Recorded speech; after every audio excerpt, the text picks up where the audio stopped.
Thank you, ladies and gentlemen. My name is Dr. Osaze Obaseki Oserige.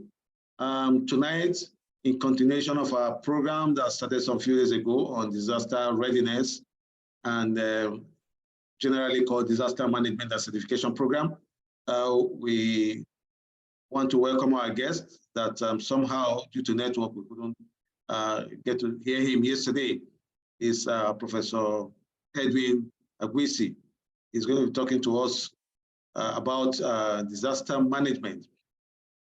Basically, he's not going to start repeating everything we've learned in the class, but he's going to put a face to this lecture and just do a summary of what probably everybody should just know about disaster management. Then maybe we'll take 1 or 2, 3, 4 questions for him to respond to. And most importantly, we want him to also tell us how we can become experts in the field like himself, so that when he's retiring, we can start taking over his position and make him proud too.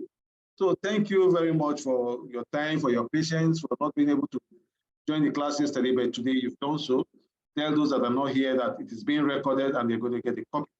I want to hand over to our esteemed guest, Professor EDWIN Agwisi. Thank you. Over to you, sir.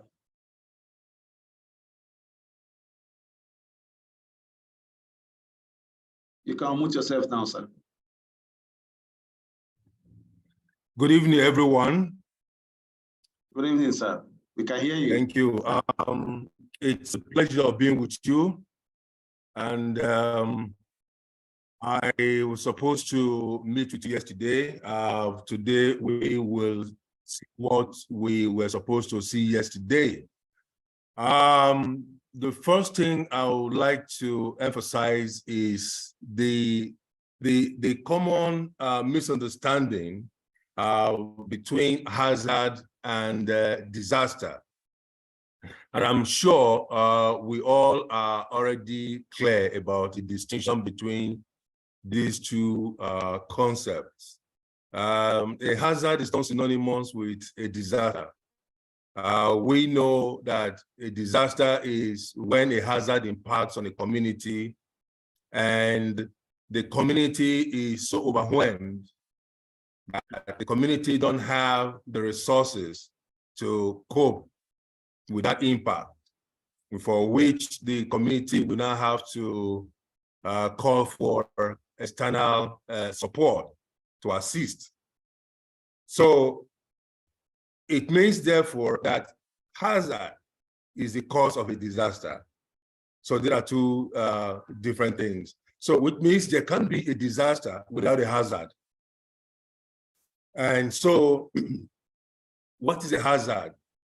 What we normally teach students is that a hazard itself is a phenomenon that is injurious to a community, a phenomenon that can create a catastrophe in the community. Sorry, I missed out my introduction. I think Dr. Sazer mentioned that before. My name is Professor EDWIN Agwisi. I'm the Pioneer Director of the Center for Disaster Risk Management and Development Studies at Ahmadu Bello University in Zaria. I have worked extensively with the UNDP, the World Bank, the UNECA, the ECOWAS, and several other institutions in this country. I also worked very closely with NEMA when I was the director of the center. So back to the issue I was saying. So now, why are we concerned about disasters? Disasters can destroy a whole community. Disaster can destroy the livelihood of the people. Disaster can destroy the infrastructure that took several years to create. So we are concerned about disaster. Now, what is it that it has taken the front burner lately? Disasters are increasing in frequency and intensity lately because of 3 key reasons. One, you have the issue of climate change. That's a different thing we'll talk about maybe some other time. The climate change because of the increasing temperature, increasing rainfall. A lot of hazards are emanating from this issue of climate change. The second key issue that is making disasters to be more frequent is the way we use our environment, our land use, unwholesome land use practices. You know, we are not very careful how we use our environment, and as a consequence, you find that disasters are on the increase. And thirdly, the vulnerability of our communities. Our communities are highly vulnerable to all these hazard impacts. And so, if you have a disaster in your hand, how do you manage it? So that brings us to the issue of disaster risk management.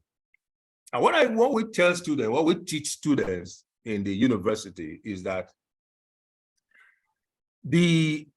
if we are concerned about reducing disaster risk in our community, there are three things we should know and do. And these are: one, we should know the nature of the hazard that we are dealing with. In other words, we should be able to assess the hazard that is impacting on that community. The second thing we should also know is the issue of vulnerability of the community. How vulnerable is the community? How exposed is the community? How susceptible is our community to this hazard? And thirdly, what capacity do we have in our community to manage this disaster? So let me take that again. Three key issues. One, we should know our hazard, which is basic. It's like when you go to the hospital and you're complaining of one problem or the other, and the doctor is not very sure. He asks you to go to the lab, go with your blood sample, urine sample, and from there they do some analysis, and that's what we call hazard analysis, hazard assessment. We want to know what the problem is, because we have the mind of solving that problem. So the second thing, like I said earlier, is that we want to know the vulnerability. How vulnerable, how susceptible the people are, the community are, how exposed they are. Maybe we'll come to that very soon later. Then, of course, the third one is the capacity. What do they have to handle this catastrophe? The French people call disaster catastrophe, and it has gone into popular English language, the catastrophe. So in general, we manage disaster risk in two ways. We have a set of activities that we can do before the disaster impact, before the incident. And secondly, you have another set of activities we could do after the disaster incident. Now, those activities we can do before the disaster incident are called disaster risk reduction activities. These are activities that we call, they are proactive. We do these activities with an attempt, with intention, with the mind to prevent, reduce, or mitigate the disaster impact. You can do this if you do these activities well enough. You can get to a point that the disaster may be averted. You can actually eliminate the disaster if you do this set of activities. And this is why there's this emphasis on disaster risk reduction, DRR. Now, the second group of activities, like I said, will be the activities you do after the disaster incident. And these are things like you probably have, your lecturers or teachers taught you all these. These are things like the incident has happened and you are literally picking up the pieces. You know, the response, the recovery, the reconstruction, rehabilitation, and all of that. So these are the things you do after the incident. We call that emergency management. So disaster risk reduction, therefore, have these two key areas. And these are DRR and DM. DRR, disaster risk reduction, DM, disaster management. Collectively, together, we call that disaster risk reduction. And well, maybe some other time we'll talk more about all of this. Now, this brings us to the issue of the whole spectrum of managing disaster, which they call disaster management cycle, disaster risk, disaster management. So you can actually start, like I said earlier, you can start from prevention. One of the things I teach students is that the hazard is coming to the community. You try to prevent it. There are some hazards you can prevent. Things like flood is preventable. Now you try to prevent it, you are not able to prevent it, then you go into the second phase, which is called mitigation.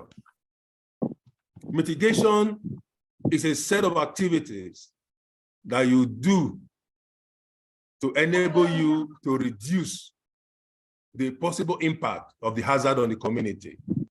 Mitigation. Mitigation, you have both structural and non-structural mitigation. By structural and structural and non-structural, I mean there are some activities you do that require you constructing maybe deep canals, deep gutters, and things like that. Okay. We can also have the non-structural, which are things like legislation, policies, laws, things like that. Now, when you need mitigation, Doctor, good evening. Hello, Dr. Sazi, are you still there? So,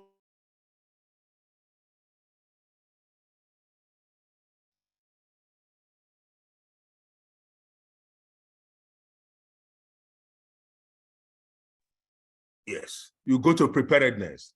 Remember, I said you start with prevention. From prevention, you go to mitigation. From mitigation, you go to preparedness. Preparedness is you try to prevent it, it's not preventable. You try to reduce it, the impact is still very imminent. Then what you now do is that you go into the preparedness stage. Preparedness is putting all materials in place. All things you know you will require to put in place, you put them in place in case the incident still happens. Now you've done that and the incident happens. The next thing you now go to do is you go into the issue of response. That is the after the incident. The response is after the incident. You now go in there, and in the response phase, we are more concerned about lives. We are not concerned about properties for now. Lives, that's the response stage. Lives. Emergency response. We're trying to make sure if people are buried under the rubble, we want to bring them out. If there are emergency cases, you bring the medics, paramedics to handle all these things. Now, after the response phase, you go into recovery. Recovery is when you now try to pick up the pieces for the community, see how you can bring back some livelihood, some infrastructure and all of that. Then, of course, you now go to rehabilitation and reconstruction, rebuilding this, building that, broken down bridges, hospitals, clinics, schools that were knocked down. You start to bring them, build some temporary shelters, which they call IDP camps and all of that. So that's what they call the disaster management cycle, and it is complete. Now, let me say a little bit about this issue of preparedness, which is very, very key. Like I was saying, that if you do it well, you will not get into a disaster. Now, when you're talking about preparedness, there are a lot of things we can do. One, as simple as public enlightenment is part of the preparedness.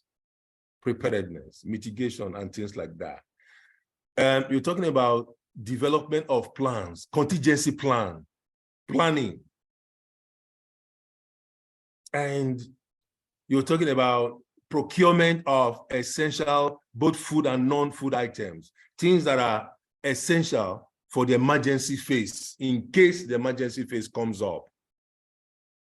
You know, as simple as the bandages, the iodine, all the kind of medications. And of course, the issue of blankets and buckets and lanterns and all sorts of things you require after the incident has occurred. So it's important that we know some of these things. And again, you find out that there is, from my own experience, there is this aspect we call early warning system. Early warning system appears to be key in your preparedness. What early warning system does is that it warns the people ahead of the incident. You can develop a robust early warning system such that you know when the hazard will impact on the community. You know the magnitude of the hazard. You know the frequency of the hazard. You know everything about the hazard. And so you can pre-warn the people. You can develop mechanism for people to get out of harm's way. So early warning system has helped many communities in different parts of the world. And from my own personal experience, we did some study here in Nigeria. We took the states. I worked with Christian Aid Nigeria. Christian Aid is an international NGO based in UK. They have a branch here in Nigeria. We did a study on managing flood in Nigeria. 3 states: Plateau, Benue, and Kaduna State. Now, we did a baseline survey at the onset of the study. We saw that the environment, most of in the states, there was no early warning system.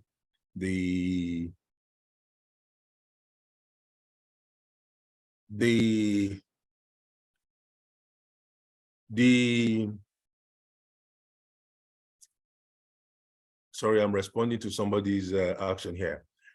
We observed that there was no early warning system. The incidents were very frequent in those environments. And so what we did was to develop an early warning system. And when we deployed the early warning system, when we started to operate the early warning system, we discovered that the following year, the incident of flood was gone. Flood incident was gone for good in these 3 environments. So this is the sort of thing that we're talking about. So if we do what we're supposed to do before the incident, we can actually go a long way in reducing our disaster risk. Now, I would like to stop here for now and do a little bit about your career pathway before I entertain some questions. I'm looking at my time. I'm conscious of time and all of that. Career path for you. There's a lot of prospects in disaster management. Like I said earlier, I have worked for several organizations because the problem is always there. They need experts to work on these things. One of the areas I have observed we don't have manpower in disaster management is in the local government areas. Federal government of Nigeria designed disaster management to be in 4 layers. 4 layers. The first layer is at the federal level. That's why you see NEMA. The second layer is at the state level. That's why you see SEMA, State Emergency Management Agency. The third level is LEMCs, Local Emergency Management Committees, if you like, and call it local management at local government level. Then at the last level is the community. there's this thing we call community-based disaster risk management. Time will not permit us to go into all of that now. So you find that within these four strata, these four layers, NEMA appears to have sufficient capacity, human capacity, to manage disasters in Nigeria. But when you get to SEMA, we don't have the capacity. We don't have people. So your services will be required, will be needed at that level. Well, for Kaduna State, for some of you in Kaduna State and Lagos, well, those SEMAs are doing well. But for other states, maybe Kano also lately, for other states, they will require your services.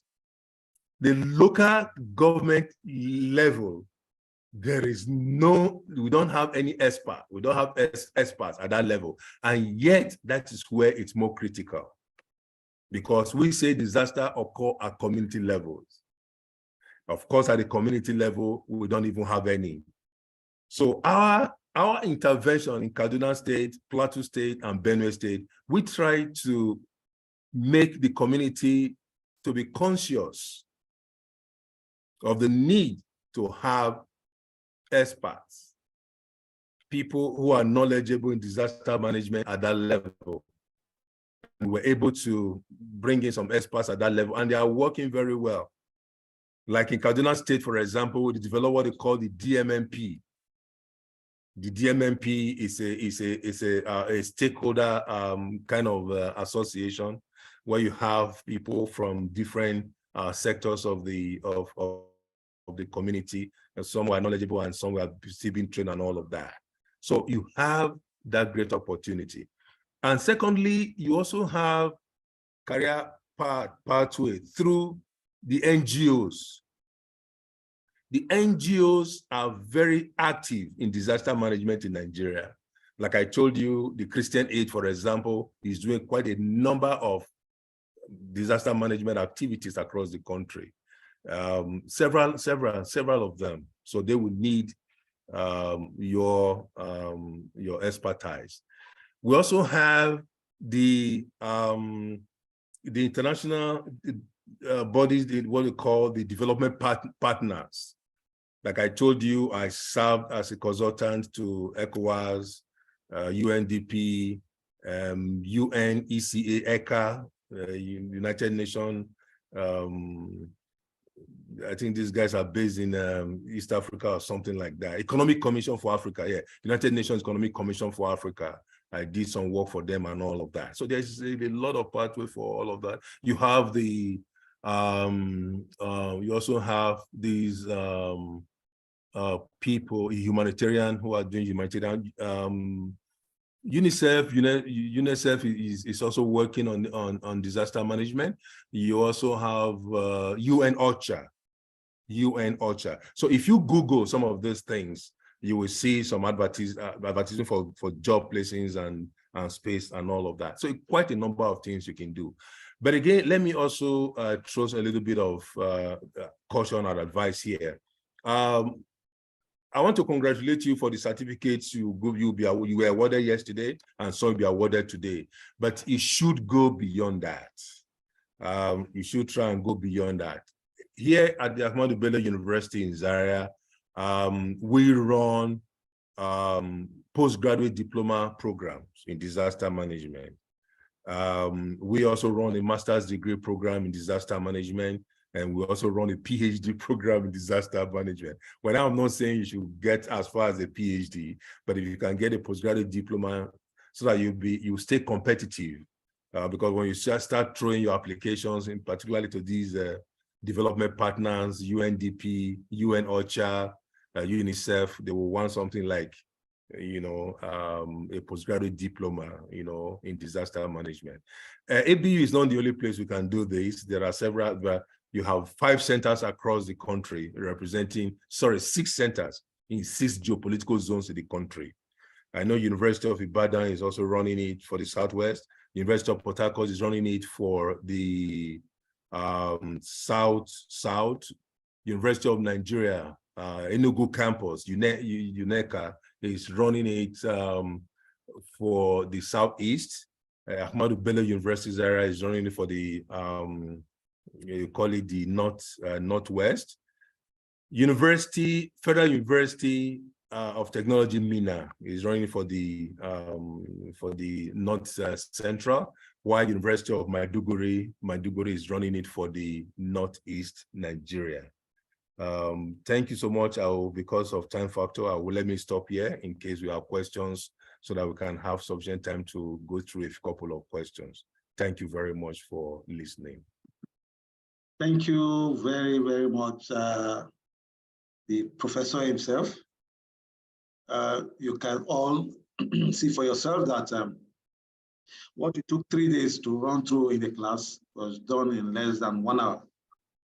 So it shows the level of expertise that we've come to meet. Without taking so much of our time, I want to take questions from those 5 persons. Some hands are raised already. If your hand is raised, I'm going to lower it down. So I will be lowering all the hands that are raised now. Once your hand is raised now, I will not call you to ask your question, except those people that raise their hands after I call for raising up of hands. So if your hand is raised, you will not ask any question. You will not be called to ask a question. And you can also type your question in the comment section. Yeah. If you raise your hand, I will not call you. You have to wait for the command to raise your hand. Then you can raise your hand. When I say raise your hand, it's not yet time. Okay, ladies and gentlemen.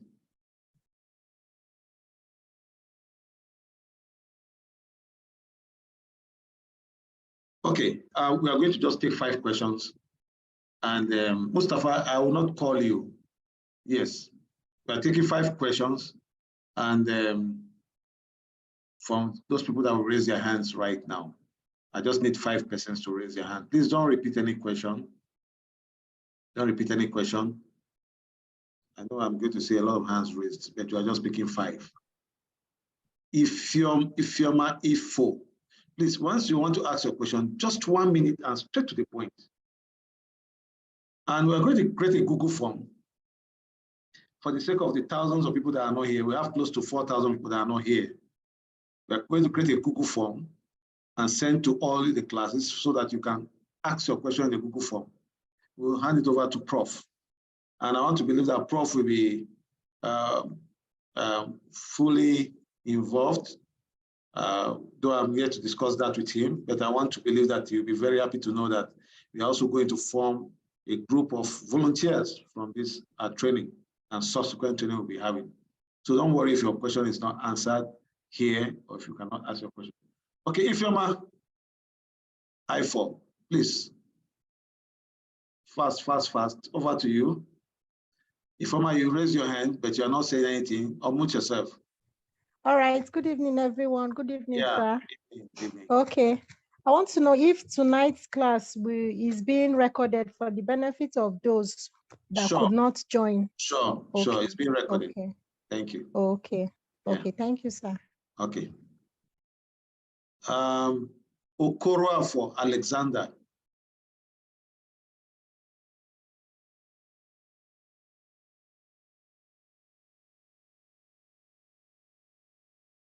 Korafu, unmute yourself.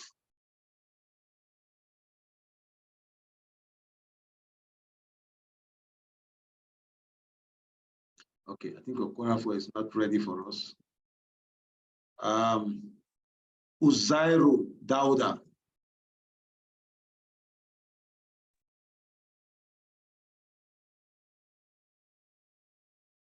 Uzairu Dauda, are you there? Okay, let's move on.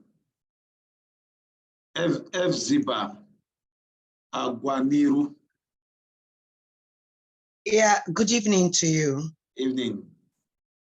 Okay, I'm really so inspired and elated by what I heard from the Prof.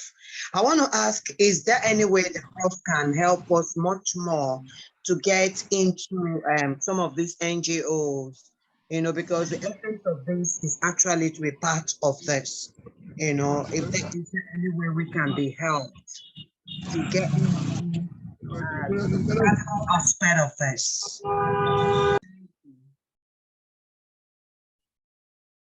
Hello, sir. Okay, over Yes. to you. Okay. Yes. Are you hearing me, Doc? Yeah, go ahead. Yeah. Yes, we can.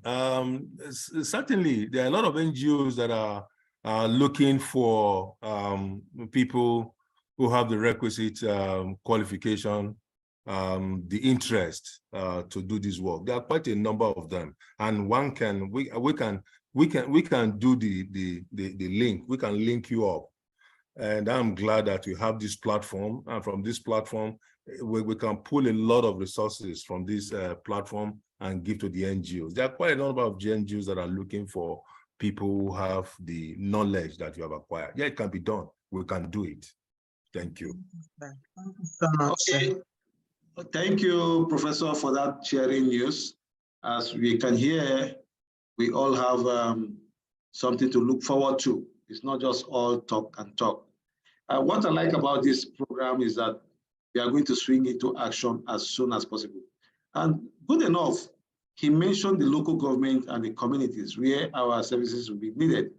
And I'm sure we are going to have everybody, our hands full, doing a lot of things.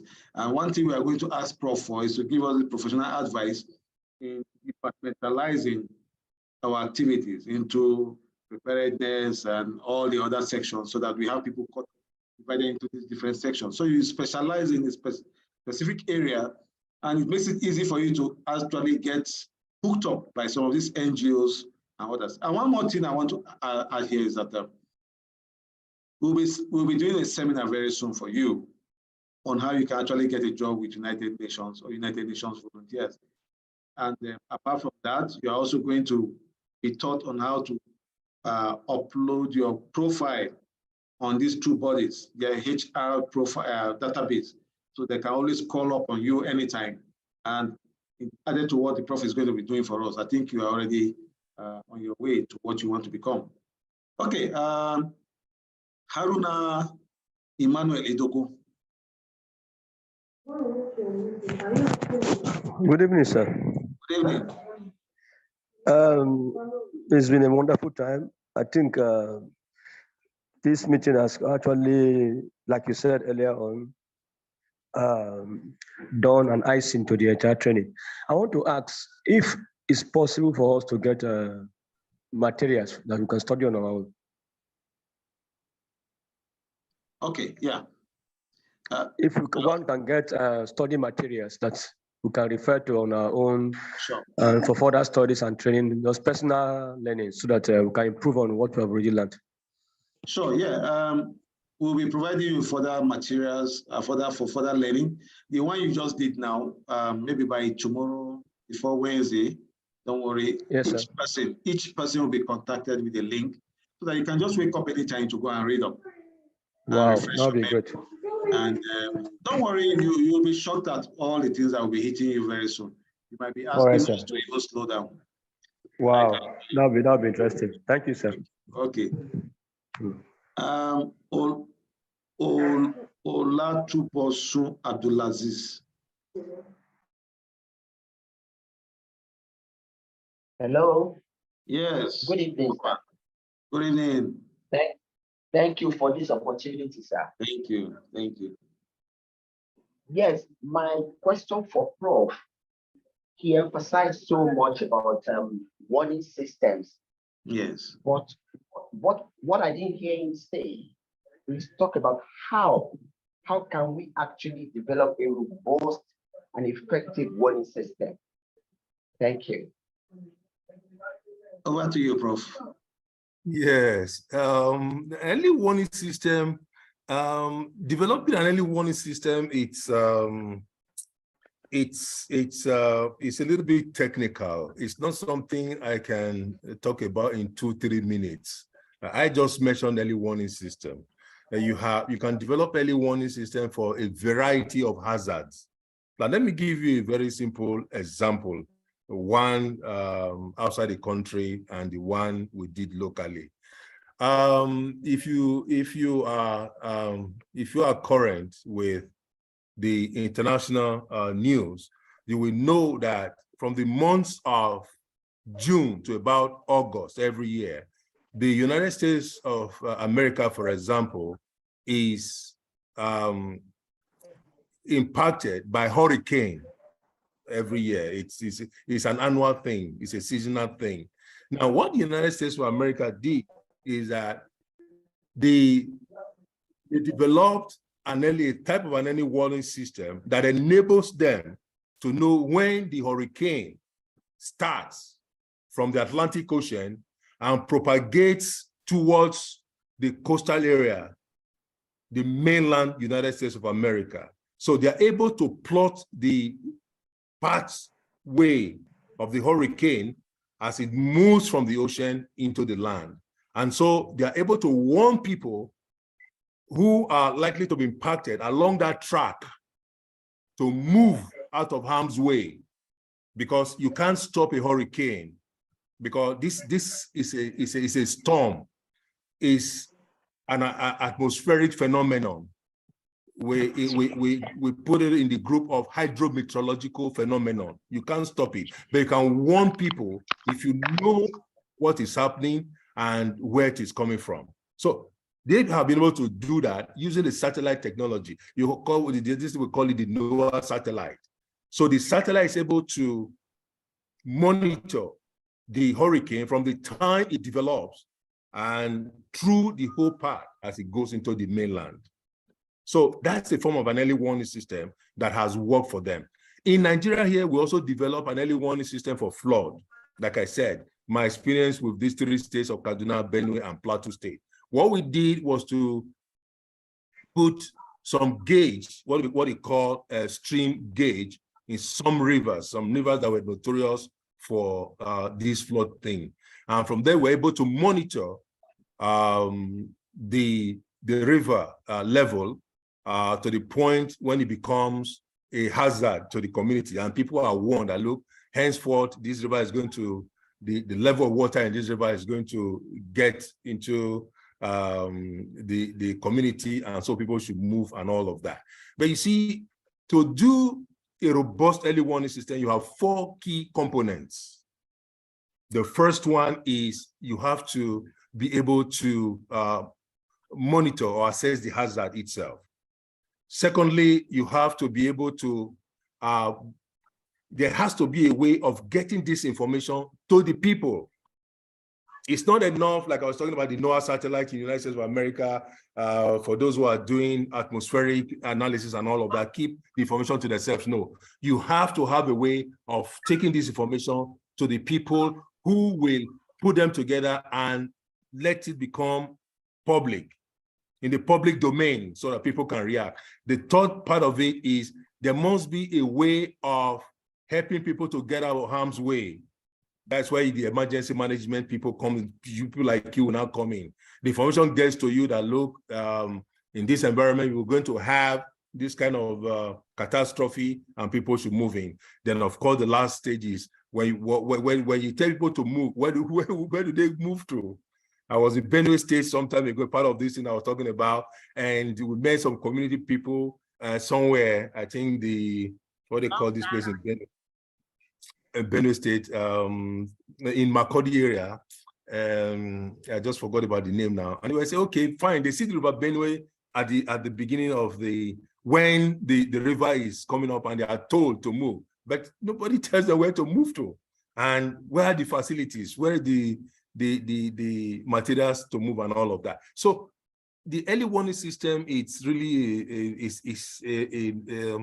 a robust thing. It's highly technical, but if we have time, we can actually talk about it. These 4 components of early warning system, but time will not permit me to go through all of that now. What I've just done is to give you an example. Thank you very much. Thank you so much, Prof. In fact, from what you've done already and what you said already about early warning system, I think anyone that is really smart and sharp will be able to find a pathway into exactly what you end up saying at the end. It's just that, like you said, it's technical, so it must involve some technicality, which we are not ready for now. But thank you. In fact, listening to your own narration on early warning system, I can say exactly that, yes, I know better today. Okay, how many persons have I called? Let me just call 2 more to balance it up. Emmanuel Leport.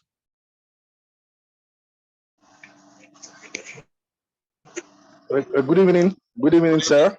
Good evening. Good evening. Good evening, Prof. Good evening. Good evening. Yeah, I'm really, really happy and delighted to be here. I was listening to you and Prof.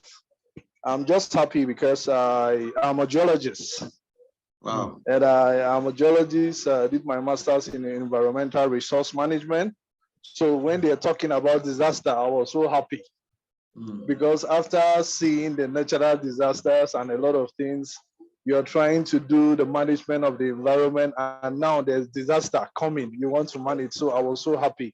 Even when Prof was talking, I was thinking as if I was not in school for years. It was so brief, but so powerful.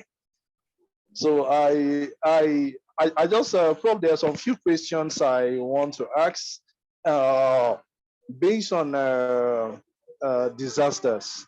You know, we have natural disasters, then we have man-made disasters. And in Africa, our disasters are really, really peculiar. Just for us to engage and to participate in what most of us are doing, like some of us, we are working already, and sometimes we want to do community development work. And when Prof was talking about the 4 basemen, he was talking about the federal, the states, the local government, and the community. I was happy. But Prof, I don't know if they have like a volunteer community work or like a body in disaster management that someone can key in. Just for example, the environmental owned through NESREA, we have what is called the Green Cup, that you check the environment and give reports in terms of flood, in terms of maybe someone is drilling borehole close to a septic tank. You write and give them reports. So I don't know if it's in disaster management, which is key, because we have a lot of disaster, even man-made disaster. Man-made disaster is even affecting us in Africa more than natural disaster. So I don't know, Prof, if there is a body that someone can volunteer just as a community work as you participate gradually before you look for the bigger job outside. Because when you check the developed countries, most of them even look very much on what you do for your community. And having a course like this, I think it will help us not only mitigate, not only even responding and giving issues to the community, but you can help other people, educate them so that you tell them what they need to do. So thank you, sir. Yeah, thank you very much. Over to you, Prof. Yeah, thank you so much. You are right.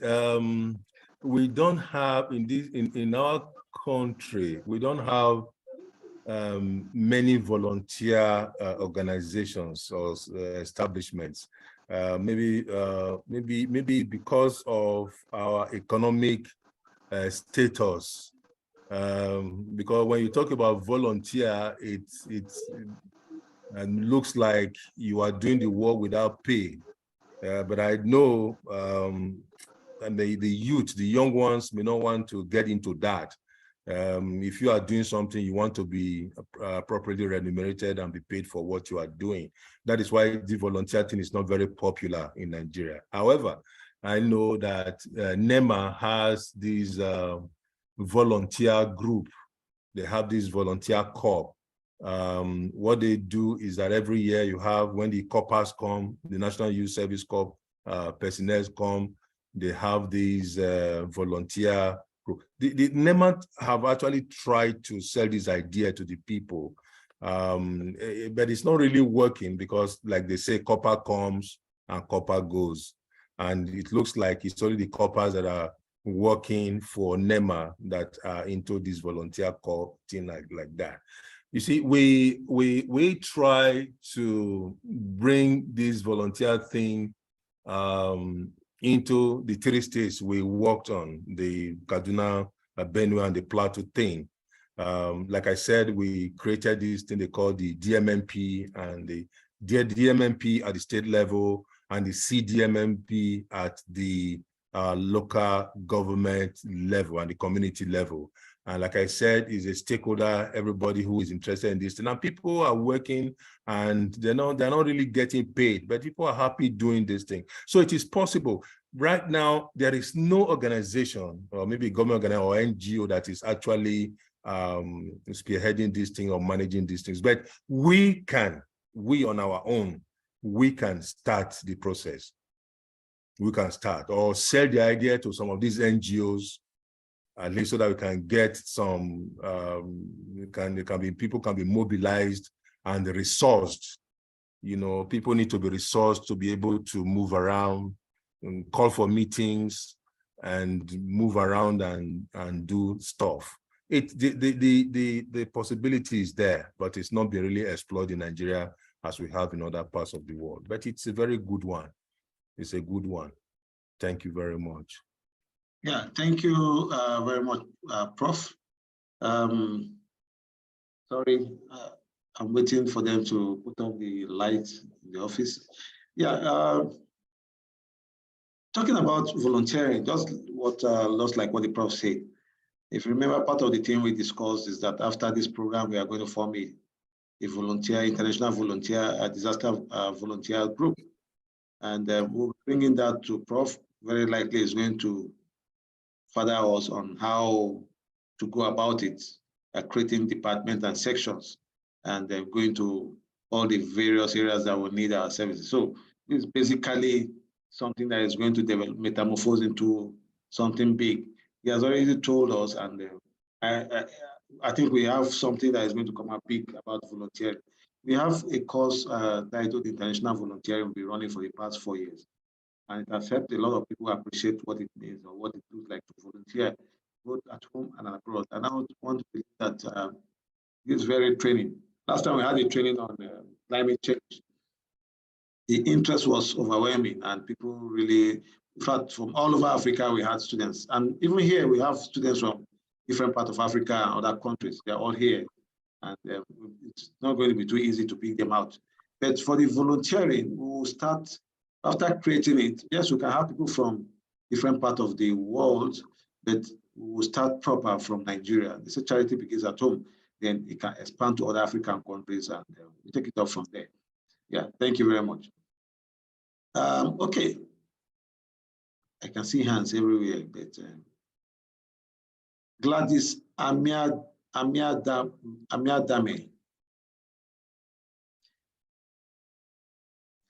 Thank you. Good evening, Prof. Good evening, Doc. Thank you. Good evening, everyone. Thank you for this insightful presentation. Like everyone has said, it really came home for me, especially us that have been playing around the development sector. I just want to have one clarification quickly. When you were talking about hazards, does pandemic, an outbreak of a pandemic, does it fall within the level of hazards? And if it does, given our precedents or experience with COVID-19 and the Ebola crisis, how do we kind of have a mitigating response should in case there could be another pandemic? Because I've had to listen to a particular video, not sure how true it is, but there's this speculations of a possible pandemic that will be much global than COVID-19. And with pandemic, do we also have an early warning systems put in place for such response? Thank you, sir. Okay, over to you, Yeah, Prof. thank you. Yeah, thank you. Yes, we call that biological hazard. Pandemic, the biological hazard. Epidemics, of course, the pandemic is what we call the senior brother of epidemics. You know, when the COVID-19 came, I mean, it was total. I recall earlier when I defined disaster, so when the hazard impacts on the community, overwhelms the community, and the community don't have sufficient capacity to cope, for which you have to call for external support and all of that. So that was what COVID-19 did to almost everybody. And people had to help across nations and all of that. So yes, the pandemic, the biological hazard, we can manage it if we go through those 3 items I mentioned at the beginning of this talk. Because remember I said, if we are interested in reducing our disaster risk, COVID-19, for example, was a disaster risk. One, I said we should know the hazard. We should be able to profile the hazard, do elaborate hazard assessment. I said also the second thing to do is to know our vulnerability, our exposure, our susceptibility, and all of that. And of course, the third one I said, it's the capacity. What do we have that will enable us to cope? Now, when you're talking about pandemic, we would need first to do what they call the surveillance. The medical, maybe we have some medical people among these over 1,000 people I'm seeing on the screen. We call it surveillance, hazard risk assessment. We should be able to assess that pandemic, know when it's likely to occur, what are the factors that predispose the hazard for occurring in the community and all of that. So if we're able to do that hazard assessment sufficiently well, we will be able to know what is there. Then again, we should be able to do vulnerability assessment in our community. We know that, for example, if you look at the whole city, not all parts of the city have the same level of vulnerability. Let me talk a little bit about this vulnerability now. The places, for example, we call the GROAs, maybe from the way they are designed and the kind of people that live there, they are less susceptible, they are less vulnerable than people who, let me use this word, it's a sociological word, people who live in the ghetto, in the slums, in the places we call informal settlements. People just go in there and start building and crowd up and things like that. Those guys are a little more vulnerable than people who live in this low density area and all of that. So we need to look at all the vulnerability and all of that. Then of course the capacity. As individuals, as community, as government, what do we have in case this thing happen? Like the COVID-19, there was no vaccine until this AstraZeneca, or this Oxford University people and the Chinese and all these people started developing this thing. You see, now you're talking about maybe the next outbreak. What are we doing about it? Is anybody producing vaccine in Nigeria? Are we monitoring the development and progress of this next incident and things like that? We can be done as disaster managers if we know what to do, particularly looking at the whole thing from these 3 perspectives: the hazard itself, hazard assessment, vulnerability assessment, and capacity assessment. Thank you very much. Thank you so much, Prof. Okay, thank you, Prof. I want to believe we've done justice to this topic so that we can also have time to go and relax. Once again, I want to especially say thank you, Professor.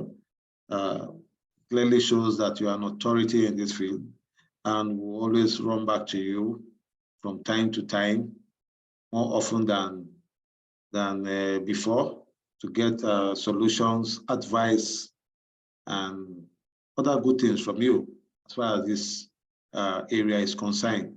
Now, for those of you that have not paid for your certificate, you have till 19th. 19th should be Wednesday to pay for your certificate. And once it is 19th, please don't even bother to pay because you will not get it. So we did that extension so that everybody will be covered. And just know that you'll be answering some questions before you get your certificate. So if you don't pass, you won't get a certificate. But I can bet you that you will easily pass the test. Why are you surprised? I notice you are surprised that I say that. You're not supposed to just walk in and get a certificate. You're supposed to just answer some few questions. Very simple questions. Yes, even without attempting the course, coming for this course, you will pass. not to talk about now that you are now an expert. Yes, and as soon as we are through with this, we'll be pulling everybody together to join the volunteer group, international volunteer, disaster volunteer that is being created so that you become pioneer members. But I can assure you that good things is just about to start happening and you'll all be happy. For you to even have the interest, it shows that there's already a way forward for everybody to achieve their dream of working as disaster volunteer experts or whichever field. And like I also say, we are going to ensure that everybody gets training on how you can upload your profile on United Nations and United Nations volunteer database. It's you and United Nations and nobody in between. And nobody's going to do that for you, but we're going to show you how to do that. And also how to get jobs. We have to get jobs directly from United Nations with the fatherly support of Professor too, getting us jobs with NGOs, linking us up. I'm sure the sky is our limit. We've just started and we are going to get better news in all this. Thank you once again. I want to thank you all for your time, for your patience, for your understanding. This program was supposed to take place yesterday, but unfortunately, network refused. But today, we succeeded. And I'm so happy to know that you are all here together. God bless you all. I will make effort to record this now. To get this uploaded and the link sent to your class so that you can watch and also share with your friends for those that are not here. God bless you all. Thank you. Thank you. Thank you. Thank you, sir.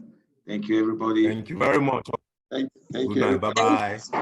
Thank you. Thank you. God bless Thank you, you. sir. Thank you. Grateful Thank for you. Thank you, Professor. Professor. Prof. Thank Thank you. you. Thank you. And Thank you. Good morning. Thank you.